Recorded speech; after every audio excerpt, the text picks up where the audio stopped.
Welcome to Miss Kalye Vlog. Samahan niyo po akong pakinggan ang istoryang ibabahagi ko sa inyo. Nandito sa bahay, bakit ba? Ang tugon at agarang tanong ko sa kanya. Nang sagutin ko ang tawag niya mula sa pagkakagising sa aking pagkakatulog sa tanghaling iyon. Kanina pa ako tumatawag pero hindi ka sumasagot. Bumangon ka nga dyan. Pumunta ka dito sa school. May iutos lang ako sa'yo. Ang utos niya na parang isang command ng isang reyna na hindi pwedeng suwayin. Okay, maliligo lang ako. Ang medyo naiinis kong sagot kahit ayaw pang gumising ng aking utak at ng aking katawan sa pagkakahiga sa aming malambot na higaan. Huwag ka nang maligo at magmotor ka na lang papunta dito. Nagmamadali kami Sige na, may hinahabol kaming oras. Ang tuwirang utos ng misis ko na lalong nagdagdag sa pagkainis ko dahil tuluyan na namang naistorbo ang aking pagtulog sa tanghaling iyon. Madalas ang ganoong eksena simula nang naging every other day ang day off ko sa pinagtatrabahuhan kong ahensya. Lagi akong tinatawagan ng aking misis tuwing may maiisip na iuutos o may kailangan siya sa school na pinagtatrabahuhan niya na halos kalahating kilometro lang ang layo sa aming bahay. Konting hilamos ng muka, mumog ng mouthwash, at suot ng aking paboritong cargo jeans na tinernuhan ko ng windbreaker jacket at sandals na sandugo, ay agad akong pumunta sa school ni Mrs. gamit ang aking Yamaha Aerox na scooter. Pagdating ay agad akong pumasok sa school upang magtungo sana sa silid ni Mrs. kung saan siya nagtuturo, upang alamin kung ano ang kanyang ipapagawa o iuutos. Subalit sa bungad pa lamang ng kanilang school, ay agad ko nang nakita si Mrs. kasama ang tatlo niyang co-teacher na halatang inaabangan ang aking pagdating. "Dalian mo, Hasbi. Halika dito."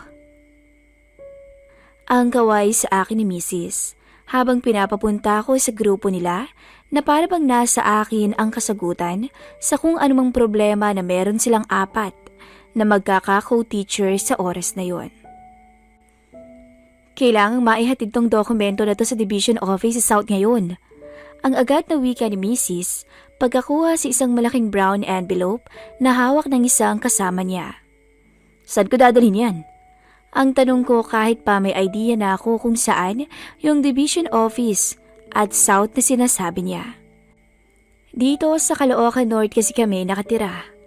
At dito rin ang school na pinagtatrabahuhan ni Mrs. Kaya alam kong sa 10th Avenue sa Caloocan South ang tinutukoy ni Mrs. Pero kahit ganoon pa man, ay nagmaang-maangan pa rin akong nagtanong kung saan dadalhin yung malaking brown envelope na pinapadali nila sa kadahilan ng tinatamad akong magmotor ng malayo sa mga oras na yon. Sa division office nga sa South Caloocan, ang pagkukumpirma ni Mrs. na medyo nakangiti dahil alam niya siguro na malayo ang pupuntahan kong iyon. Grabe naman, pwede namang ipalalamove o ipagrab yan. Ang layo pa naman ang biyahe dun, mga 1 hour and 20 minutes. Ang pabiro pero makatuwiran kong sagot para maitago ang konting inis na nararamdaman ko sa gustong ipagawa sa akin ng misis ko o nila. "Hindi nga pwede, dahil iaangkas mo si Tina papunta doon para dalhin tong envelope." Ang medyo naiinis na sabi ni misis sa akin. "May i-receive siya doon kaya kailangan ng signature niya." Ang pahabol ni misis. "Ano ba yan?" Ang tanging nasabi ko na lang nung hindi ako makapaniwala sa narinig ko sa sinabi ni Mrs. na iaangkas ko si Ma'am Tina na kasamahan niya papunta sa South na kunwari ay ayoko pero ang totoo ay gustong gusto ko. Ang totoo kasi ay kursunada ko si Ma'am Tina na co-teacher ni Mrs. Nasa around 30 o 33 na ang edad nito at may asawa na rin, subalit walang anak. Kaya parang dalaga pa ang itsura kung pagmamasdan, kahit pa may kaliitan ang height niya. Maraming magagandang katrabaho si Missy sa school na pinagtuturuan niya.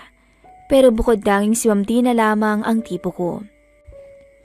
Marahil siguro ay sa madalas siyang pumunta sa bahay. Kasama pa yung dalawang kasama nila ni Mrs. na naroon rin sa sandaling yun. Si Tina at yung dalawa pa ang masasabi kong katropa ni Mrs. Eskwela. At madalas sila sa bahay tuwing may kailangan silang gawin o tapusing compliances, kaya doon ako nagkaka-interes o doon ako nagka-interes sa kanya. Kailangan kasi husband na may isa sa amin ng pumirma at i-receive yung mga dokumento doon. Ayaw pumayag ng advisor namin na ipalalamove yun. Importante kasi yun at kailangan ring ipasa ngayon itong dokumento na nasa loob ng envelope na to. Magmotor kayo para makaabot kayo at pakabalik din agad. Ang dagdag pa ni paliwanag ni Mrs. Sige na sir, please. Ang nakangiting sabi ng isa sa mga kasamahan ni Mrs. na si Ma'am Tricia. Si Tina ang iangkas buser kasi maliit lang at magaan. Hindi pwede ako kasi may pinapagawa pa sa akin si Madam Principal at hindi rin pwede si Ma'am Mary dahil baka ma-flat yung scooter mo sir at hindi kayo umabot sa oras. Ang biro niya na nagpatawa sa kanilang tatlo. Grabe ka naman Tricia, parang ang bigat ko naman. Ang sagot ni Ma'am Mary na may halong tawa, sabay hampas ng may kalakasan sa balikat ni Tricia. Aguy, ang lakas naman.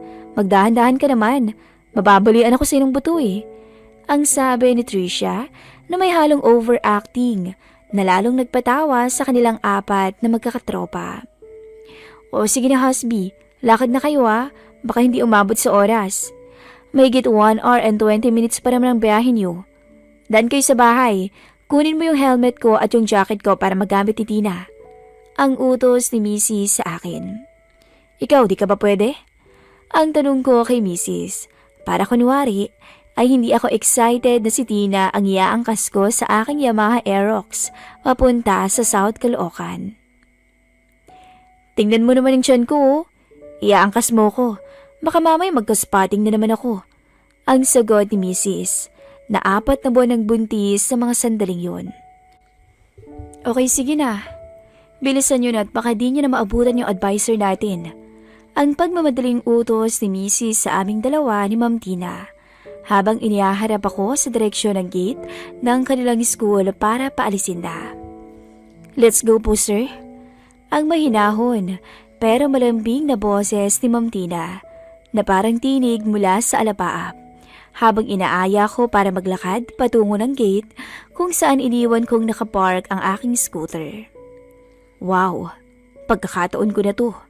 Ang taimtim na sabi ko sa sarili ko habang tinatahak namin ni Tina ang landas paalis ng kanilang school dahil maaaring magdikit kami sa isa't isa habang angkas ko siya. Noong makaalis na kami ay medyo na-frustrate ako dahil patagilid ang upo ni Tina sa likuran ko. At kaliwang kamay niya lang ang nakakapit sa balikat ko noong umangkas siya sa aking scooter. Bago kami tuluyang umalis para pumunta sa bahay upang kunin ang helmet at jacket ni Mrs. na gagamitin niya. Ganun pa man, sa maigsing sandali ay hindi maiwasang dumuusdo siya sa aking likuran. Sapagkat nakatingkayad ang design ng likuran ng aking scooter kumpara sa ibang scooter. Idagdag pa ang pagiging maliit at magaan ni Ma'am Tina na hindi masyadong makapagbigay stress sa shock ng scooter ko. Kaya talagang mag-slide siya palapit sa likuran ko habang minamaneho ko ang aking scooter papunta sa bahay. Saglit lang kami ni Tina sa bahay para kumuha ng helmet at jacket, gaya ng inutos ni Mrs. Ibinigay ko kay Ma'am Tina ang jacket upang isuot niya habang sinusuot ko sa kanya ang helmet ni Mrs. para maayos ang strap nito. Ang liit ko kasi no? Ang nakangiti niyang biro sa akin nang magkatinginan kami habang nakayuko ako upang ayusin ang strap ng helmet sa leeg niya. Okay lang, bawi naman ang yung. Sisip-isip ko habang pasimpleng nakautingin ako sa neckline sa suot niyang school uniform bago pa man to matakpan ng jacket ni Mrs. na kasalukuyang isinusuot niya.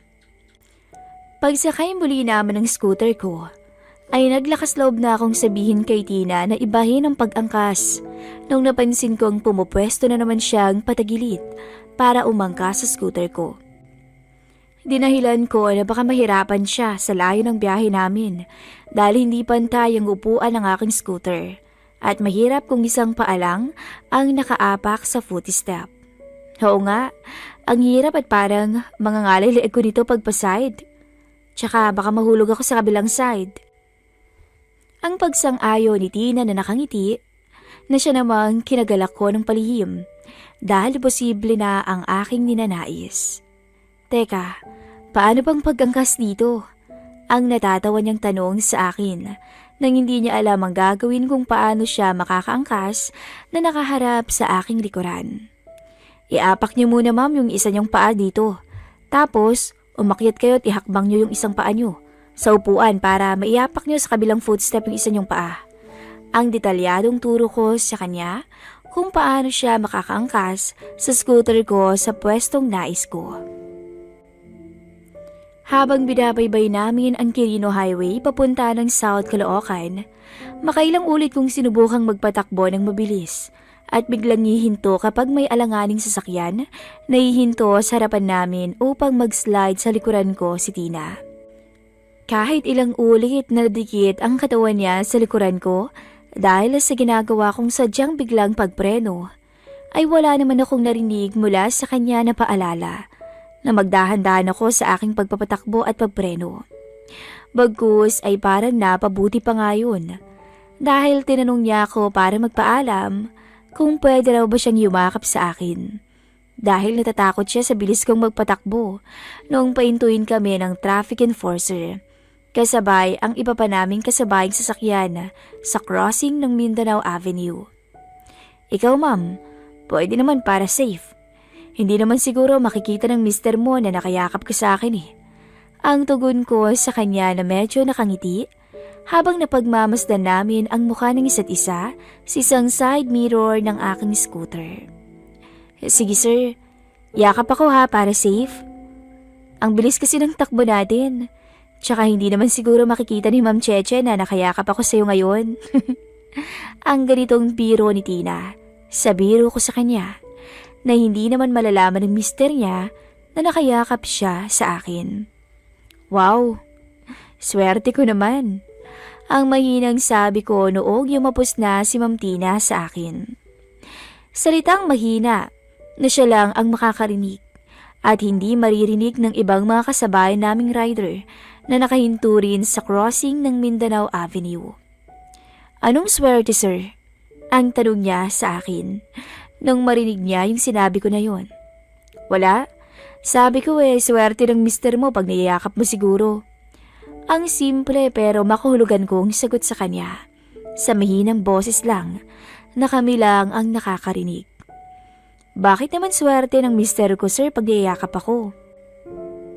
Ang pang-uusisa niya sa tinuran kong biro na sinagot ko lang ng isang simpleng salita na wala habang nakangiti ako. Ano nga sir? Bakit swerte? Sabihin mo na sir. Ang parang pangungulit na ni Tina sa akin para malaman kung bakit ko nasabing swerte yung mister niya sa kanya. Kunwari ka pa.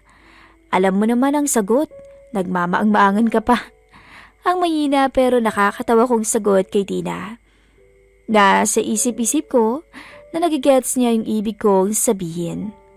Hindi nga sir, ano nga yun? Bakit naman swerte siya?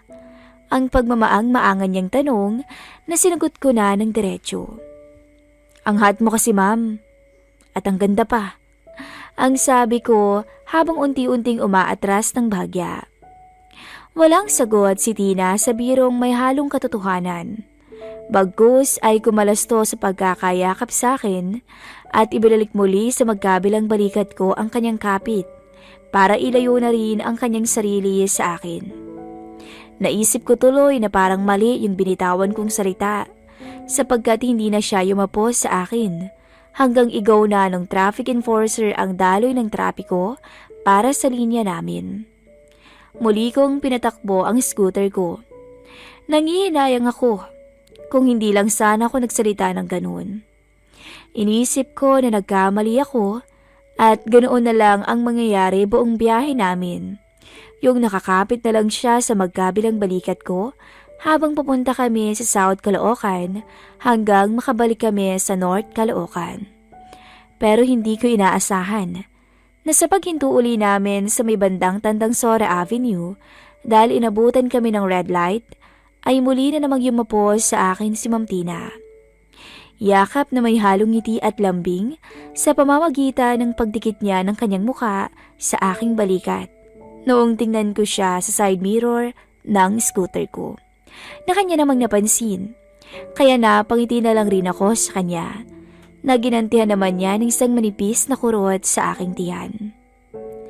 Dahil sa isang magandang senyalis na yun, ay hinawakan ko sa unang pagkakataon ang kamay na ginamit niya sa pagkurot sa akin para alamin kung umamo na ba talaga ang magandang nilalang na to sa akin.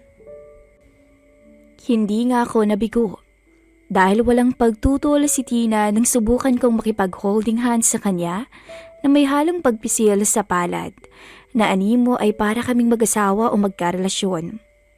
Natigil lamang yun nang kailangan ko na uling magmaneho noong mag-green na ang ilaw sa stoplight. Nanatili si Tina na nakayapos sa akin habang tumatakbo kami sakay ng aking scooter. Dumating kami ng maaga sa division office sa South Caloocan. Nakuha ko lang ng 45 minutes ang biyahe papunta doon. Mas maaga ng 35 minutes kesa sa inaasahang oras na 1 hour and 20 minutes o 80 minutes na biyahe na nasabi ko kay Mrs. kanina bago kami umalis ni Tina. Sa totoo lang kasi 1 hour and 20 minutes talaga ang biyahe papunta sa South Caloocan pag galing sa North Caloocan tuwing umaga. Pero iba sa bandang tanghali dahil patay na ang oras o patay na oras yun at walang masyadong sasakyan. Kaya maaga talaga kaming makakarating ni Ma'am Tina sa division office nila. Naibigay niya ang envelope na dala niya at nakuha rin agad ang kailangan nilang dokumento. Kaya ina-expect ko na maaga rin kaming makakabalik sa North Caloocan kung wala kaming ibang side trip na gagawin. Ang aga pa ma'am, balik na ba tayo sa North Caloocan? Ang tanong ko sa kanya noong palapit na siya sa akin. Pagkatapos siyang kuhanan ng picture ang kanyang sarili o mag-selfie sa harap ng gate ng division office. Oo nga sir ang aga pa. Sayang naman kung babalik tayo agad sa North. May naisip ka bang magandang gawin o puntahan natin dito sir? Ang mahiwagang tanong ni Tina habang nakatingin ng diretso sa akin na para bang naghihintay ng kasagutang kakaiba. Mag-check-in muna kaya tayo. Joke lang. Ang matapang kong biro kay Tina. Sabay bawing isang joke lang yun. Habang inaayos ko ang strap ng helmet sa leeg niya pagkatapos niyang isuot at yung jacket ni Mrs. Ikaw sir, bahala ka. Ang nakangiti niyang wika sa akin bago kumapit sa aking balikat upang umangkas uli sa aking scooter. Hindi nga ma'am. Okay lang ba sa'yo na doon muna tayo pupunta? Ang ulit ko, baka kasi nagbibiro lang din siya. Bahala ka nga sir. Ang kulit mo naman sir, parang ayaw mo yata eh. Ang sagot niya na may tanong. Sagot na hindi direktang confirmation pero sapat na para makonvince ako na payag siya na mag-check-in muna kami. Okay, tara ma'am. Ang masayang sabi ko dahil hindi ko na maitago ang excitement sa aking pagkatao. Sir, kalma lang. Masyado ka namang excited. Ang sabi ni Tina noong ihataw ko agad ang aking scooter sa unang arangkada pa lang ng pag-alis namin mula sa tapat ng gate ng division office. Pasensya ka na ma'am. Baka kasi biglang magbago pa yung isip mo eh. Kaya mamadaliin ko na para makarating agad tayo dun. Ang medyo malakas kong biro kay Tina habang tinatahak namin ang 10th Avenue sa South Caloocan.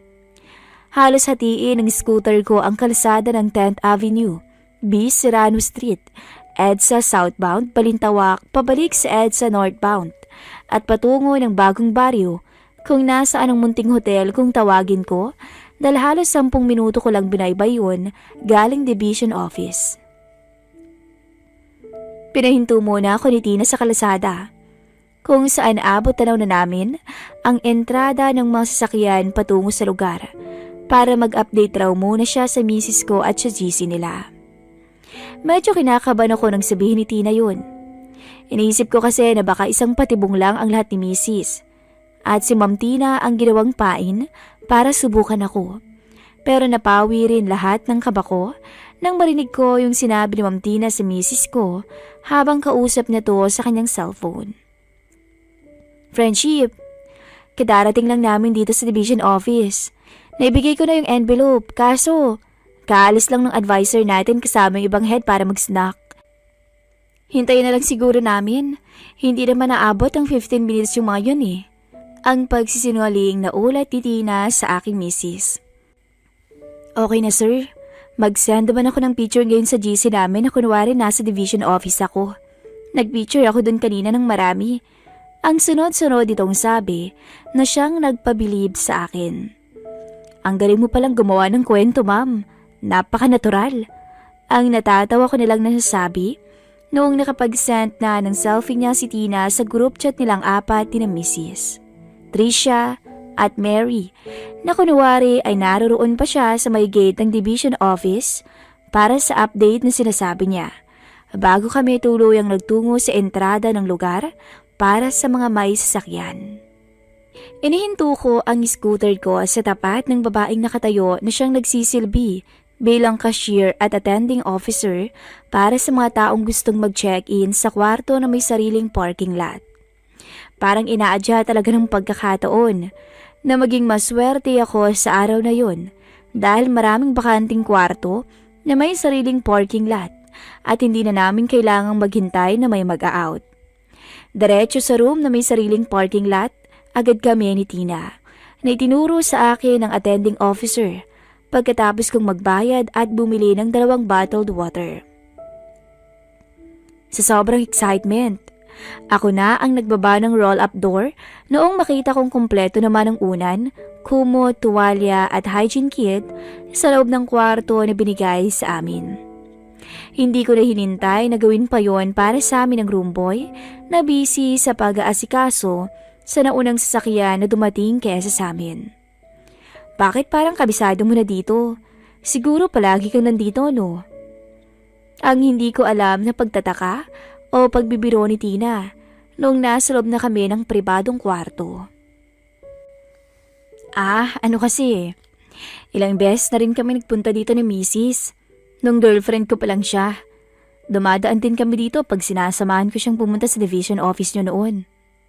Ang kalahating katotohanan at kalahating kasinungalingang paliwanag ko kay Tina na kanya namang pinaniwalaan. Ganon? Madalas pala kayo ni Cheche dito kahit hindi pa pala kayo kasal noon, ang nakangisi niyang sabi. Totoo naman, hindi pa kami kasal ni Mrs. noong dinadala ko siya sa lugar na yun. Sa tuwing matatapos ko siyang samahan sa division office. Actually, hindi ko pa nga girlfriend noon si Mrs. Sadyang uhaw lang talaga kami ni Mrs. noon, kaya kahit wala pa kaming relasyon, ay may mga nangyayari na sa amin. Pero hindi ko na sinabi yon kay Tina. Ako na muna yung unang mag-shower, sir. Ang paalam sa akin ni Tina habang kinukuha ang tuwalya at isang hygiene kit na nasa kama bago tutuluyang nagtungo sa CR. Wala sigurong 10 minuto nang muling lumitaw si Tina nang nakatabis na lang nang siyang nagpawaw sa akin dahil humulma sa tuwalya niya ang sexy at nakakaakit niyang katawan.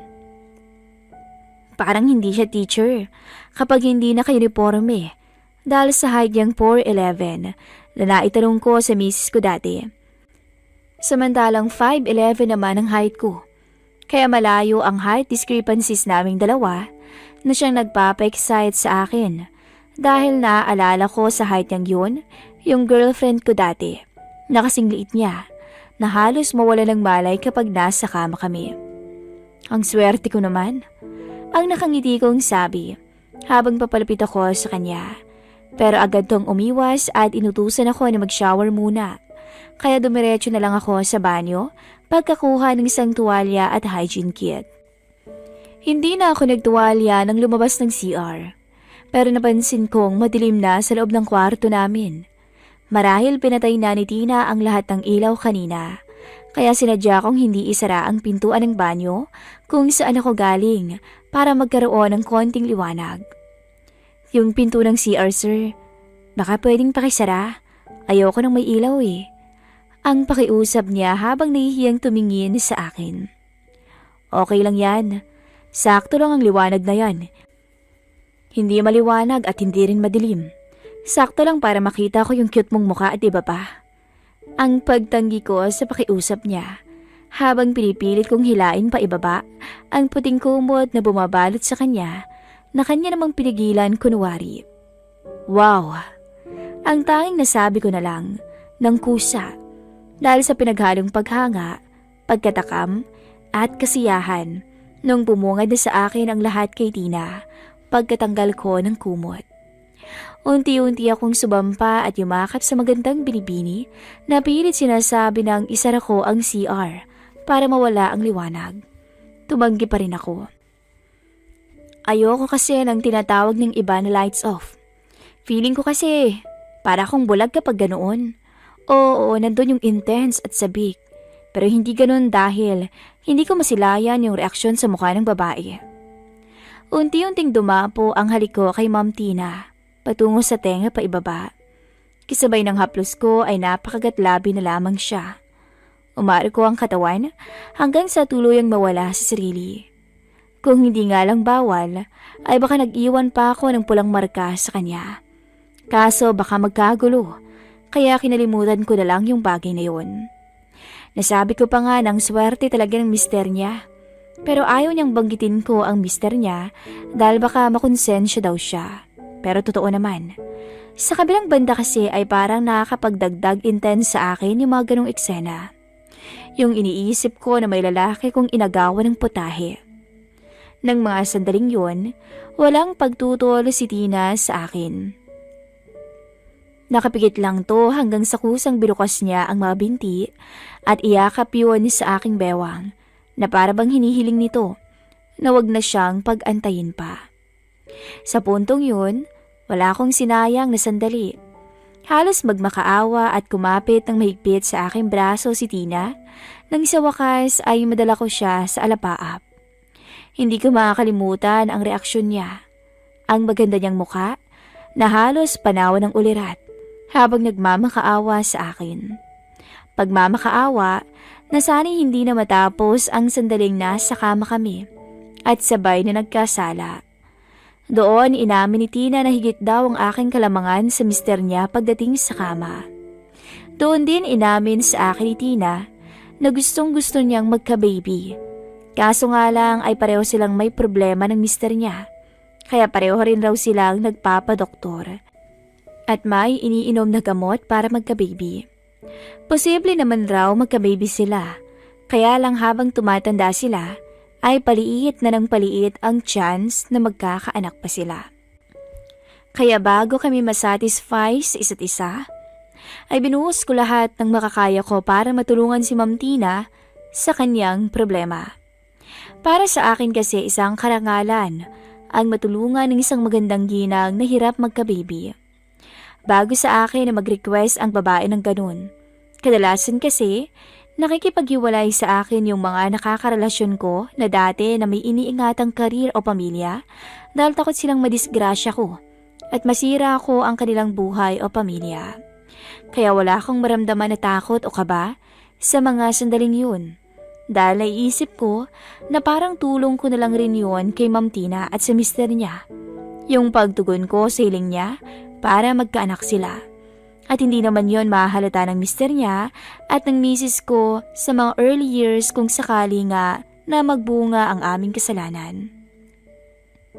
Pagkatapos magbihis at ayusin ang lahat ni Ma'am Tina, ay naghanda na kami para bumalik sa North Caloocan.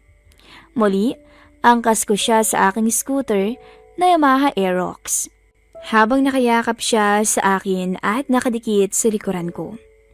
Sakto ng 50 minutes nang makabalik kami sa school nila ni Mrs. At doon nakatingin na lang ako kay Tina mula sa labas ng gate dahil hindi ko na siya sinamahang pumasok sa loob ng school para puntahan sina Mrs. Agad akong umuwi sa bahay namin ni Mrs. upang magpahinga dahil sa edad kong 42 ay medyo nakakapagod at masakit na rin talaga sa balakang ang magmotor ng malayo. Idagdag pa ang nangyari sa amin ni Tina. Pero hindi ko magawang magpahinga kahit na nakahiga na ako dahil patuloy pa rin sa isipan ko ang alaala ng mga kaganapan na nangyari sa amin ni Ma'am Tina. Bandang 5:30 p.m.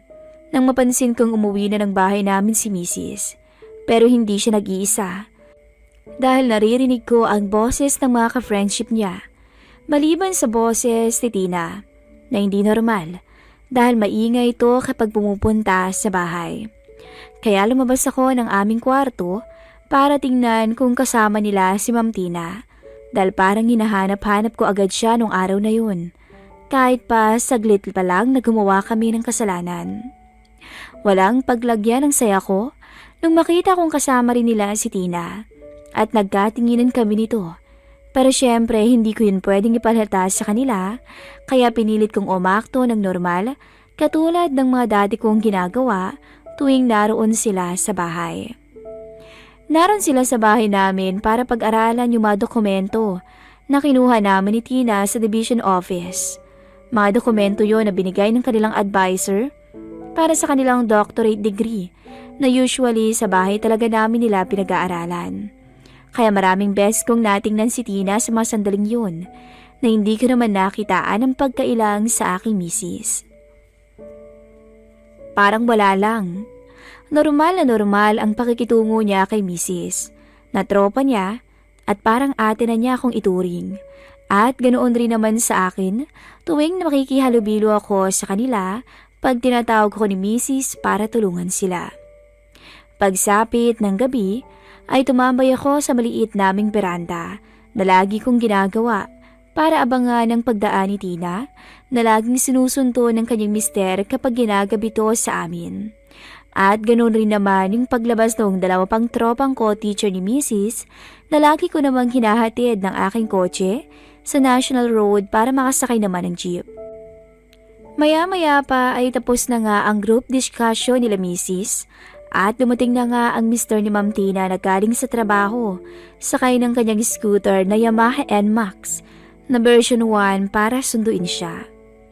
Gaya ng dati, muling nagpasalamat sa akin si Tina nung madaanan ako nito sa beranda.